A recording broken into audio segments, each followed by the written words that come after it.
안녕하십니까. 독서하는 마라토너 박종필입니다. 이곳 한국금융연수원에 오늘 또 출강을 했습니다. 오후부터 강의가 있어서 오전에 잠깐 영상을 촬영하도록 하겠습니다. 현재 시각은 2022년 12월 20일 화요일 아침 오전 한 10시 45분 정도 됐습니다. 제가 이곳 한국금융연수원에 오전에 나와서 러닝머신에서 1시간 동안 시속 10km의 속도로 10km를 달렸습니다. 러닝머신에서 시속 10km로 1시간 달렸기 때문에 결국은 1시간 동안 10km를 달린 겁니다. 그리고 샤워를 한 다음에 빈 강의실에서 영상 촬영을 시작을 하겠습니다.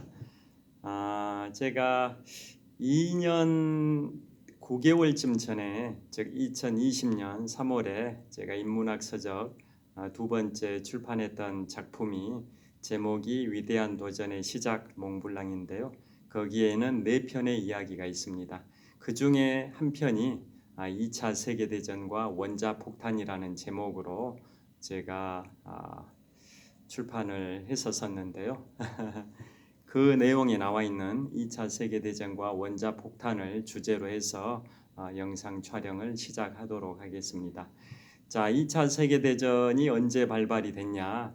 1939년 9월 1일에 독일이 폴란드를 침공하면서 2차 세계대전이 발발이 됐고 그로부터 6년 정도 지난 1945년 5월 8일에 독일이 미국, 영국, 프랑스를 상대로 항복을 했고 또 다음 날인 5월 9일에는 구소련을 상대로 항복함으로써 2차 세계대전의 유럽 전선이 종전이 됐었고요.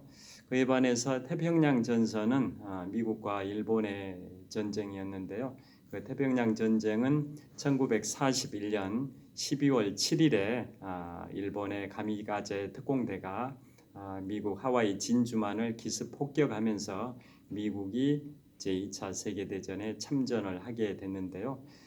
그로부터 한 4년 정도 후인 1945년 8월 15일에 일본이 미국에 항복함으로써 2차 세계대전의 태평양 전쟁도 종전이 됐다라는 거 다 아실 겁니다.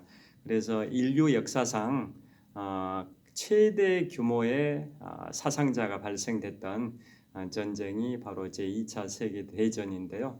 그 2차 세계대전 6년 정도 진행이 되면서 사망자만 부상자 제외하고 사망자만 약 5,300만 명 정도가 사망을 했었습니다. 우리 대한민국의 현재 인구가 5,180만 명인데요. 그보다 더 많은 약 5,300만 명의 사망자가 발생됐던 전쟁이 인류 역사상 가장 참혹했던 제2차 세계대전입니다. 자, 그러면 2차 세계대전의 이제 발발 배경과 또 주요 전투 그리고 최종적으로 일본이 원자폭탄을 맞으면서 항복했던 그런 일련의 과정들을 쭉 설명을 드리도록 하겠습니다. 자, 독일이 2차 세계대전을 일으켰는데요. 독일은 그 독일 제국을 히틀러가 독일 제국을 주창을 하면서 유럽을 독일의 제국으로 만들겠다 해가지고 2차 세계대전을 일으켰는데요. 독일 같은 경우에는 그 전신이 신성 로마 제국입니다. 서기 962년에 신성 로마 제국이 시작이 됐고 그로부터 844년의 역사를 유지하다가 서기 1806년에 프랑스의 나폴레옹에 의해서 신성 로마 제국이 멸망이 됐었습니다. 그러니까 신성 로마 제국은 독일의 전신인데요. 서기 962년입니다. 서기 962년에 신성 로마 제국이 시작이 됐고 그로부터 844년 동안 유지되다가 서기 1806년에 프랑스의 나폴레옹에 의해서 신성 로마 제국이 멸망이 되면서 844년에 장구한 역사가 끝났는데요. 그게 바로 그 유럽의 그 중심 국가 제국이었던 로마 제국을 표방하면서 독일의 그 신성 로마 제국이 844년 동안 활동했던 그러한 시기입니다. 그런 다음에 1871년에 독일과 프랑스 간의 전쟁이 발생이 됐고 그걸 보불 전쟁이라고 하지 않습니까? 그래서 1872년에 보불 전쟁에서 독일이 프랑스를 이기고 그 당시에 그 전쟁을 주도했던 비스마르크 수상이죠. 그 독일이 보불 전쟁에서 이긴 다음에 제2의 제국을 주창을 했었습니다. 그러니까 신성 로마 제국이 제1의 제국이고 1871년에 프랑스와 독일 간의 전쟁, 보불 전쟁에서 독일의 비스마르크 수상이 주도를 해서 독일이 승리함으로써 이제 제2의 제국을 주창을 했었는데 그 1914년부터 1918년까지 발생된 제1차 세계대전에서 독일이 전범 국가였는데 독일이 패배하면서 제2의 독일 제국이 또 막을 내리게 되는데요. 그 뒤로 이제 1933년에 독일 국가 사회주의 독일 노동자당 일명 나치죠. 나치 독일의 나치가 집권을 하게 됩니다. 그게 바로 1933년입니다. 드디어 독일의 나치 아돌프 히틀러가 다시 집권을 하면서 제3의 제국을 독일 제국을 건설한다라고 주창을 한 거고, 그러니까 제1의 독일 제국은 신성 로마 제국, 제2의 독일 제국은 보불 전쟁에서 승리한 비스마르크 주도하의 제2 독일 제국이고 아돌프 히틀러가 1933년에 집권하면서 제3의 독일 제국을 건설하겠다라고 주창을 하면서 유럽 대륙을 독일의 영향력 하에 유럽을 평정하겠다라고 야심을 품고 야욕을 불태우고 2차 세계대전을 일으키게 된 건데요. 그래서 1939년 9월 1일에 독일이 폴란드를 침공하면서 2차 세계대전이 발발이 됐습니다. 참고로 말씀드리면 2차 세계대전을 일으켰던 독일의 아돌프 히틀러가 집권한 게 1933년인데요. 같은 연도에 미국의 프랭클린 루즈벨트 대통령이 또 집권을 합니다. 미국의 헌정사상 전무후무하게 대통령을 4번이나 했던 분이 프랭클린 루즈벨트 대통령인데요. 루즈벨트 대통령이 1933년부터 45년 4월 12일 뇌출혈로 사망할 때까지 약 12년 동안 미국의 대통령을 4번 하면서 2차 세계대전을 승리로 이끌었던 분이 미국의 프랭클린 루즈벨트 대통령인데요.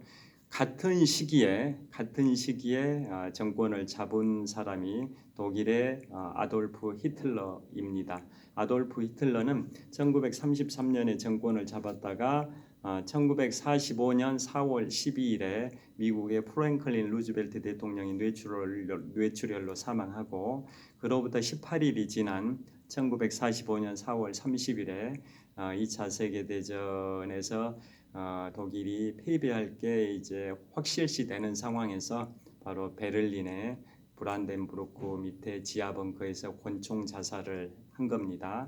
그러니까 미국의 2차 세계대전을 승리로 이끌었던 프랭클린 루즈벨트 대통령이나 2차 세계대전을 일으켰던 독일의 아돌프 히틀러나 정권을 잡은 기간이 약 12년 정도 비슷한 겁니다.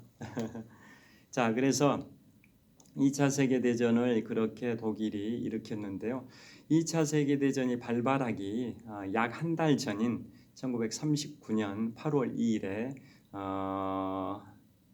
그 아인슈타인이 미국의 프랭클린 루즈벨트 대통령에게 한 장의 편지를 보냅니다. 무슨 내용이냐면 현재 독일의 히틀러가 큰 전쟁을 일으킬 가능성이 있고 독일의 히틀러가 원자 폭탄을 개발하고 있을 가능성이 많다. 만약에 독일의 히틀러가 미국보다 먼저 원자 폭탄을 개발하게 된다면 지구는 멸망할 것이다. 지구의 종말, 즉 아마겟돈이 발생이 될 것이다라고 아인슈타인, 세계적인 물리학자 아인슈타인이 미국의 프랭클린 루즈벨트 대통령에게 한 장의 편지를 보냅니다. 그래서 시작된 게 이른바 암호명 맨해튼 프로젝트라고 미국의 원자폭탄 개발 프로젝트가 가동이 되는데요. 그래서 그로부터 한 6년 정도 후인 1945년 7월 16일에 미국의 뉴멕시코주의 사막에서 인류 최초의 원자폭탄 핵실험에 성공을 합니다.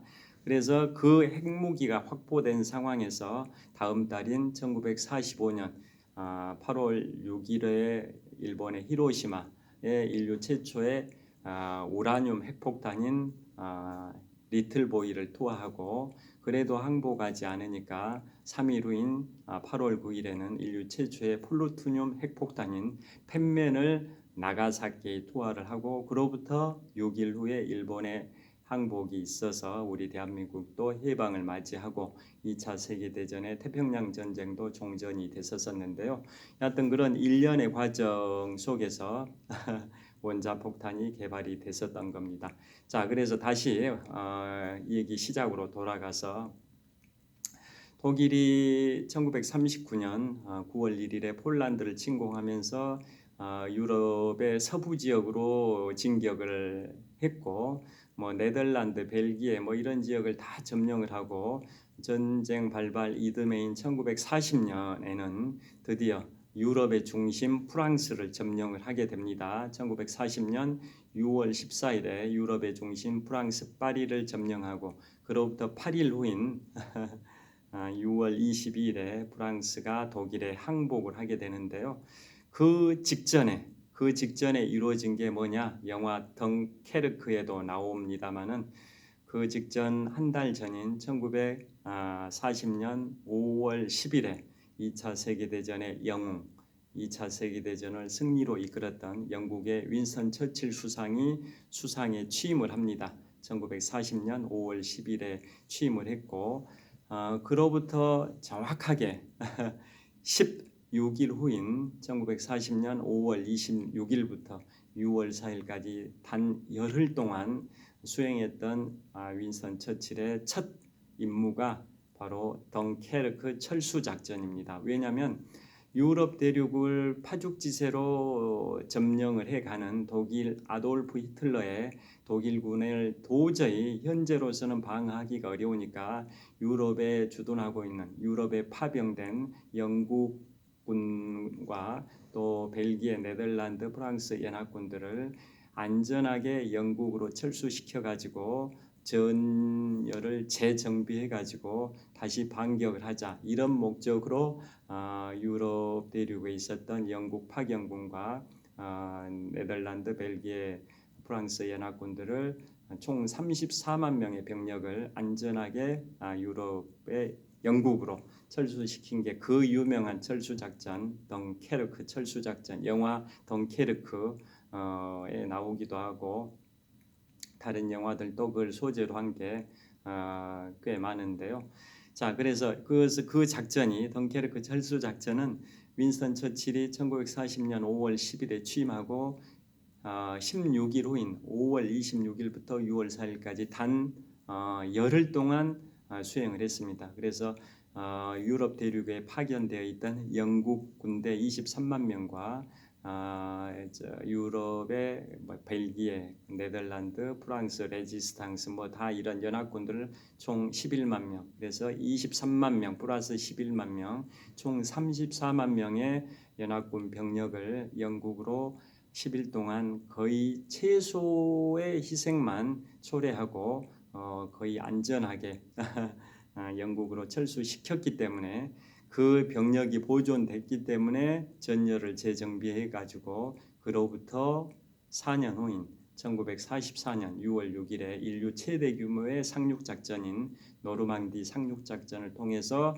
다시 유럽 대륙을 다시 탈환을 하고 진격을 해서 이듬해 1945년 5월 8일에 독일이 연합군을 상대로 미영프 3개국을 상대로 항복을 하게 되고 다음 날은 소련을 상대로도 독일이 항복을 하게 되는 그러한 일련의 과정이 전개되는데요.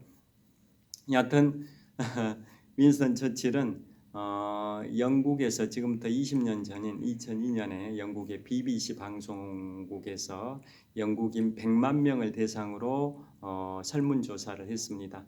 영국을 빛낸 가장 위대한 인물이 누구냐? 바로 랭킹 1위가 2차 세계대전을 승리로 이끌었고 1940년 5월 10일부터 1945년 7월 26일 포츠담 선언 당일까지 약 5년 3개월 정도 영국에 수상을 했었고 또 1951년 10월부터 또 1955년 4월까지 또 3년 반 동안 또 총리를 한번 했습니다.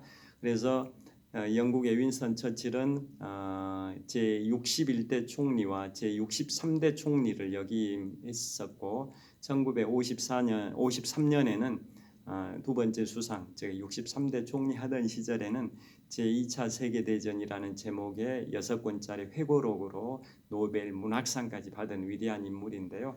그래서 20년 전에 영국의 BBC 방송에서 100만 명의 영국인을 대상으로 설문조사했을 때 영국을 빛낸 가장 위대한 인물이 바로 윈스턴 처칠입니다.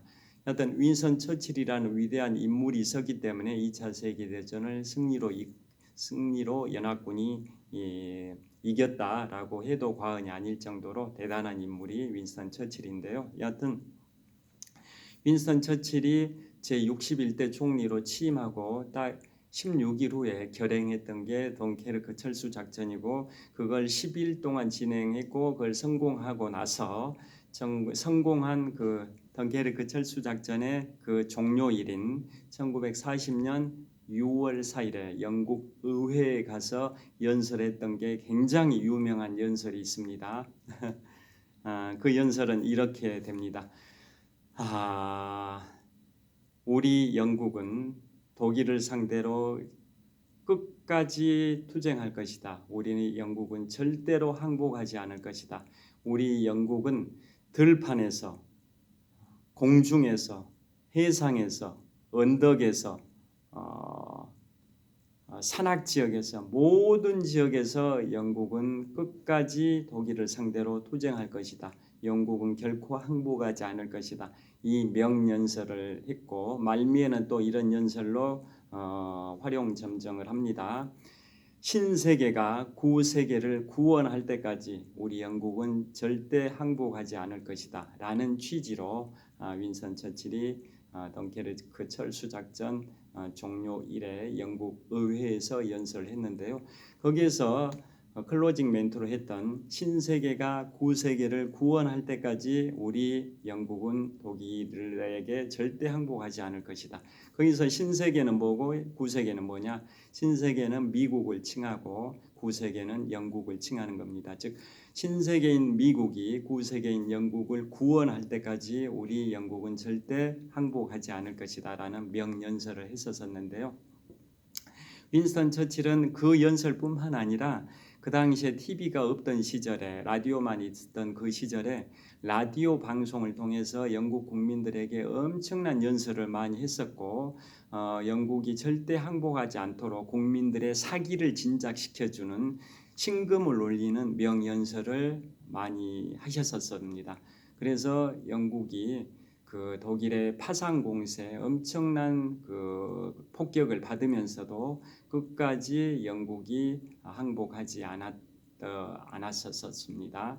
자, 다 아시다시피 지금부터 한 2000년쯤 전에 고대 로마 제국 시절에 영국의 잉글랜드까지 점령을 당했었습니다. 그 북쪽에 있는 스코틀랜드는 점령을 안 당했지만 잉글랜드 지역은 고대 로마 제국으로부터 점령을 당했었습니다. 그에 반해서 지금부터 한 200년쯤 전인 프랑스의 나폴레옹이 유럽 대륙을 평정하던 당시에는 프랑스의 나폴레옹이 영국을 점령을 하질 못했었죠.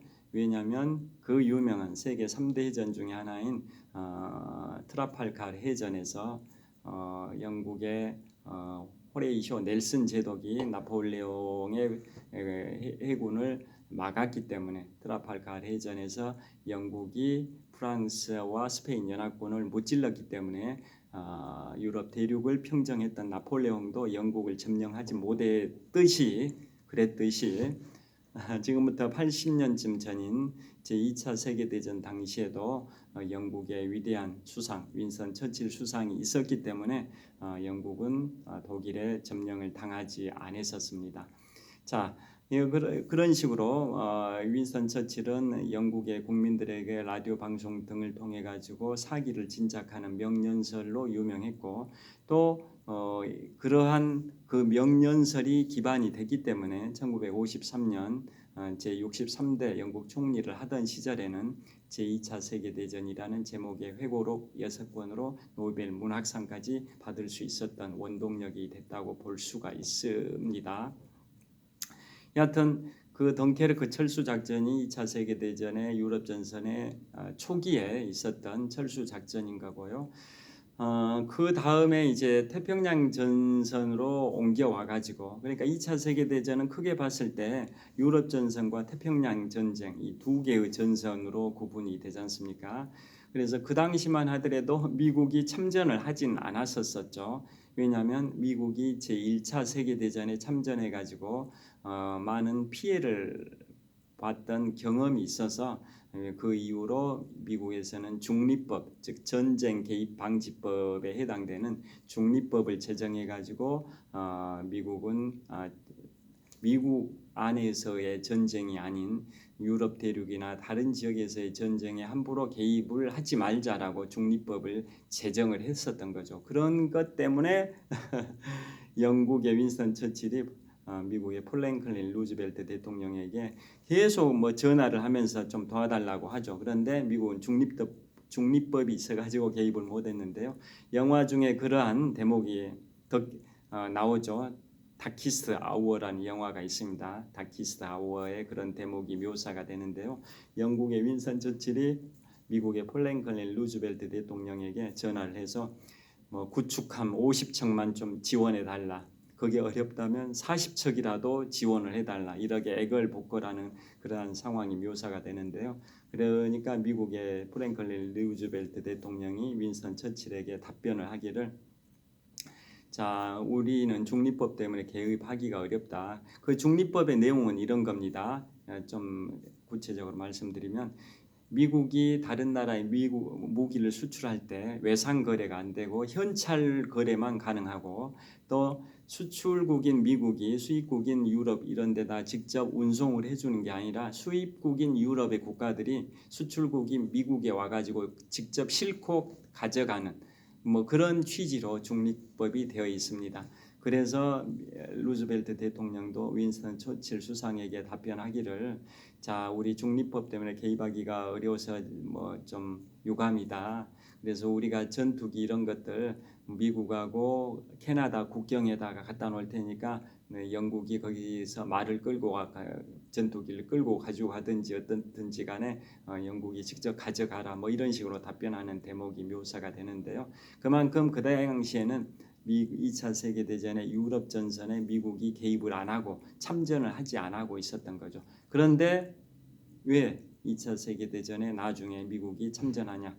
그게 바로 태평양 전쟁이 발생이 돼서 참전을 한 셈인데요. 자, 그래서 2차 세계대전이 발발한 지 약 2년 3개월 정도가 경과된 1941년 12월 7일에 드디어 2년 3개월 2차 세계대전 발발은 1939년 9월 1일 독일이 폴란드를 침공하면서 유럽 전선이 개전이 됐는데요. 그로부터 2년 3개월 정도 지난 1941년 12월 7일에 일본의 가미가제 특공대가 미국의 하와이 진주만을 기습 폭격하면서 태평양 전쟁이 발발이 됐는데요. 그래서 지금부터는 이제 또 태평양 전선을 말씀을 드리도록 하겠습니다.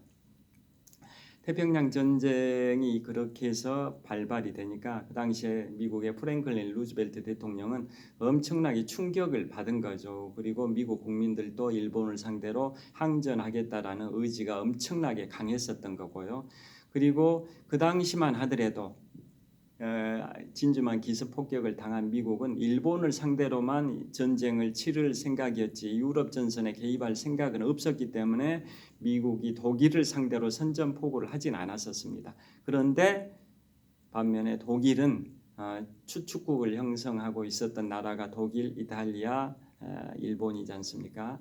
그래서 독일은 자기들의 추축국의 일원이었던 일본이 미국과 태평양 전쟁을 시작을 하니까 독일이 먼저 미국에게 선전포고를 했고 그 이후에 미국이 독일을 상대로 선전포고를 해가지고 2차 세계대전의 유럽 전선에도 미국이 참전을 하게 된 역사가 있는데요. 여하튼 태평양 전쟁이 진주만의 기습 폭격으로 시작이 되고 계속 일본의 파죽지세 공격이 있었던 거죠. 유럽 전선에서 초기에 독일의 파죽지세가 있었듯이 태평양 전쟁에서는 일본의 파죽지세로 해가지고 미군이 계속 수세적 입장에서 힘든 고전하고 있는 그런 상황인데요.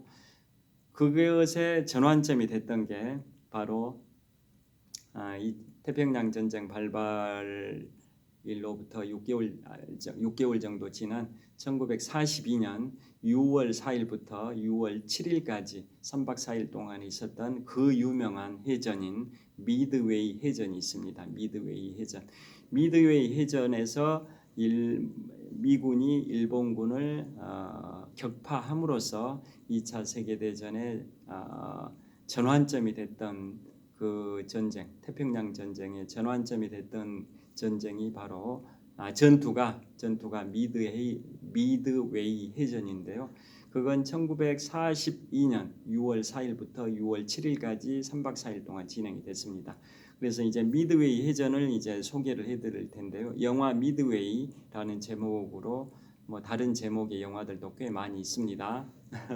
그래서 미드웨이 해전의 이제 배경을 또 말씀을 드리면 일본은 대동아 공영권을 주창하면서 아시아 태평양 지역을 일본 제국의 영토로 다 식민지화 시키려는 그 야욕을 불태우고 그것에 걸림돌이 되는 미국을 공격을 하게 된 게 태평양 전쟁의 발단이 된 개전이 된 1941년 12월 7일에 일본 갈미가제 특공대의 미국 하와이 진주만 기습 폭격인데요.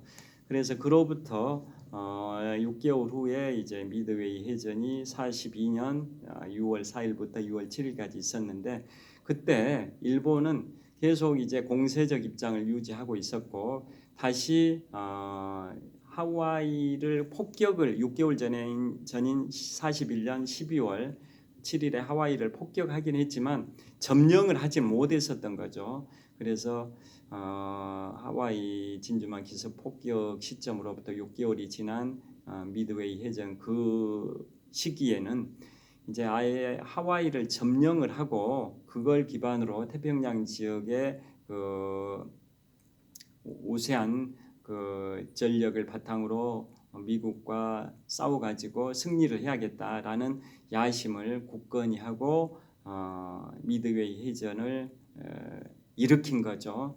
미드웨이 섬을 공격을 한 건데요. 자, 그래서 그 당시에 태평양 전쟁에서 일본군의 그 전함, 해군 전력은 어마어마했었습니다. 미군보다 매우 우세한 전력을 보유하고 있었는데요. 미드웨이 해전에 참전했던 전력을 비교해 보면 일본은 항공모함이 4척이 동원이 됐고 미국은 항공모함 3척이 동원됐습니다. 미국보다 일본의 해군 전력이 더 막강했었던 그러한 상황이었습니다.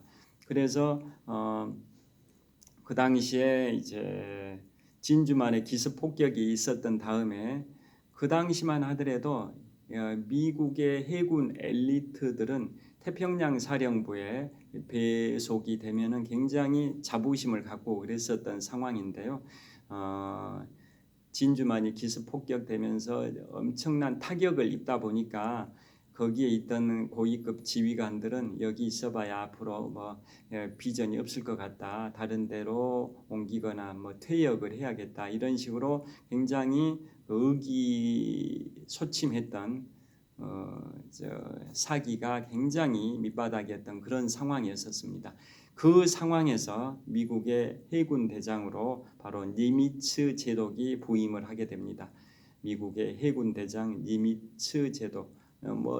지금도 미국의 항공모함에 니미츠급 항공모함 뭐 이런 말이 있지 않습니까? 거기 해군 제독 니미츠 제독의 이름에서 따온 겁니다. 그래서 니미츠 제독이 미국 태평양 사령부의 해군 사령관으로 부임하면서 실추된 사기를 다시 진작시키기 위해서 엄청나게 이제 노력을 했고, 그렇게 해서 이제 미국의 해군 전력이 조금씩 증강이 되는, 회복이 되는 그런 상황에서 미드웨이 해전이 발생이 되는데요. 그 당시에 그 전력상에서는 미국보다 일본 해군이 우세하긴 했었지만 미군은 암호 해독반이 굉장히 뛰어난 기술을 가지고 있었습니다. 지금 IBM 컴퓨터, IBM에서 만든 그러한 프로그램을 가지고 암호를 다 해독하는, 즉 일본군 간에 서로 교신되는 그러한 비밀 통지문을 다 해독하는 그 능력이 미군한테는 탁월했었습니다. 그래서 암호를 암호, 즉 그 당시에 일본의 그 해군 제독으로 참전했던 사람이 야마모토 제독, 또 야마구치 제독, 또 그 나구모 제독 뭐 이런 사람들이 참전을 했었는데요. 그 당시 야마모토 제독이 최고 수반이었는데, 야마모토 제독이 일본군들에게 보냈던 그 비밀 전문에 AR이라는 AF입니다. AF라는 그 내용이 전문이 발송이 됩니다. 일종의 그 암호로 AF라는 그런 암호명으로 발송을 했는데요. 그걸 미국 해군의 암호 해독반이 그것을 캐치를 하고 그 AF라는 게 어디일지, 그 AF를 공격하겠다 뭐 그런 취지의 암호문이 발송이 된 겁니다. 이 일본 해군의 최고 사령관이었던 야마모토 해군 제독이 자기 수하, 자기 지휘하에 있는 그 병력들에게 AF를 공격한다 뭐 그런 취지로 되어 있는데, AF가 어딘지를 확인하기가 어려운 거죠. 그래서 미국의 암호 해독반들이 이제 그것을, 그 지역이 어디인지를 알아내기 위해서 엄청나게 노력을 하게 된 겁니다. 그런데 대략 추측하기는 하와이, 진주만 기습 폭격이 이루어졌던 하와이의 북쪽의 어느 섬일 거다라고 추측, 또 가능성이 높다, 그 정도 수준으로 알았고, 반대 의견들도 꽤 많았었습니다. 하와이일 수도 있다, 또 뭐 남태평양의 다른 섬일 수도 있다, 뭐 심지어는 미 육군에서는 미국의 서부 지역에 있는 샌프란시스코일 수도 있다, 뭐 다양한 소수 의견도 있었다 하는데요. 그런데 다수 의견은 그 하와이의 북쪽에 있는 어떤 섬일 거다. 그런데 어떤 섬인지는 알기 어려운데 대략 AF가 미드웨이 섬일 거다, 하와이 북서쪽에 있는 미드웨이라는 섬일 거다라고 추측 가능성이 높다라고 봤습니다. 그런데 그게 진짜 맞는지를 검증해야 되겠다 해가지고 바로 미국에서 이제 기만 작전에 돌입을 한 겁니다. 그게 뭐냐면 일본도 미국의 그 전문들을 다 이렇게 암호 해독하는 그런 암호 해독반이 있다 보니까 이제 가짜 전문을 미국에서 이제 일부러 보냅니다. 뭐라고 해서 보냈냐면 미드웨이 섬에 그 담수 시설이 고장이 났다. 그래서 식수가 부족하다. 담수 시설 아시죠? 바닷물을 식수로 사용할 수 있게끔 민물로 전환하는 시설을 담수 시설이라고 하지 않습니까? 그래서 미국에서는 그 가짜 이제 전문을 보내게 되는데, 즉 일본 너희가 일본의 암호 해독반 이걸 한번 직접 사용할 수 있게끔 그냥 일부러 그 노출을 시킨 겁니다.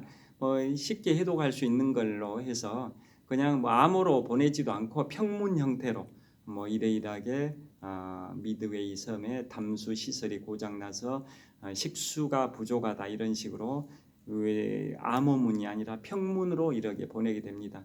그것을 일본이 덥석 이제 미끼를 물게 되는 겁니다.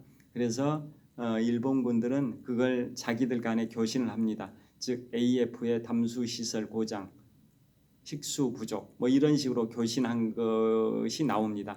그렇다라는 것은 그 교신 내용을 미군이 다 청취를 하게 되죠. 도청을 하게 되죠.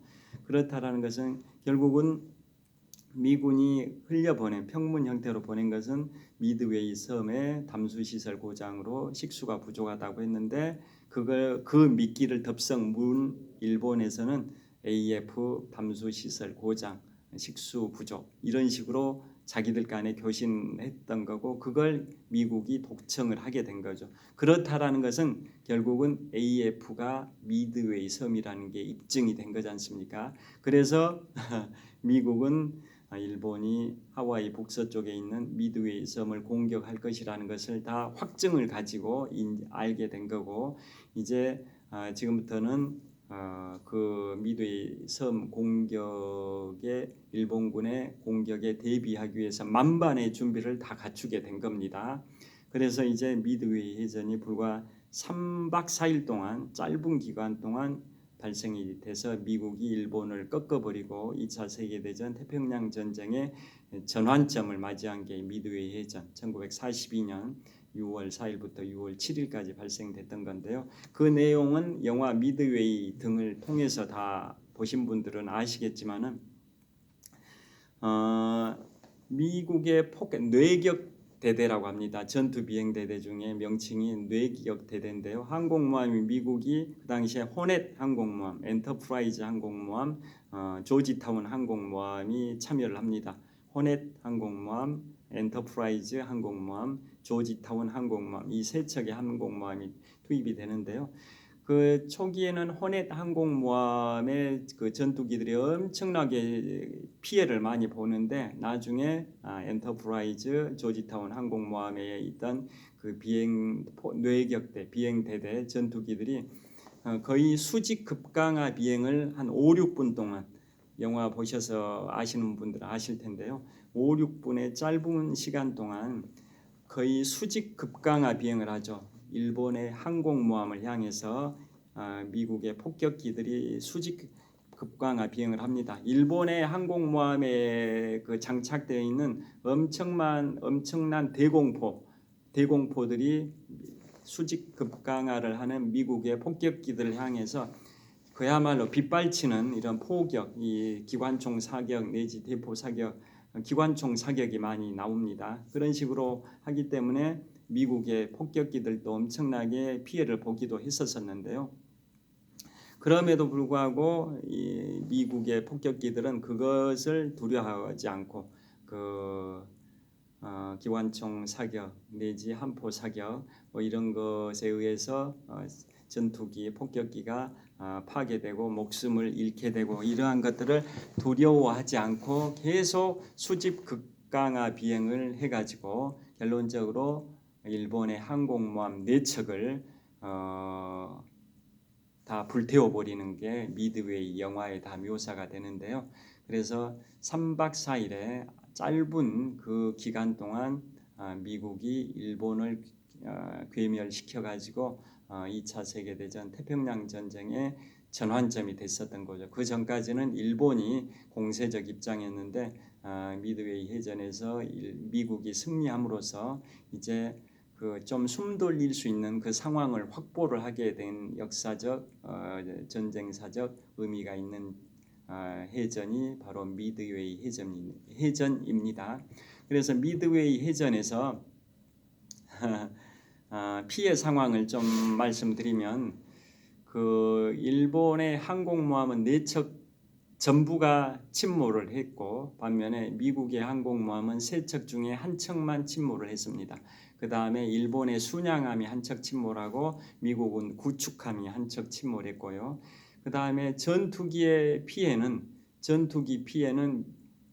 미국의 전투기 피해가 150대의 전투기 피해가 있었습니다.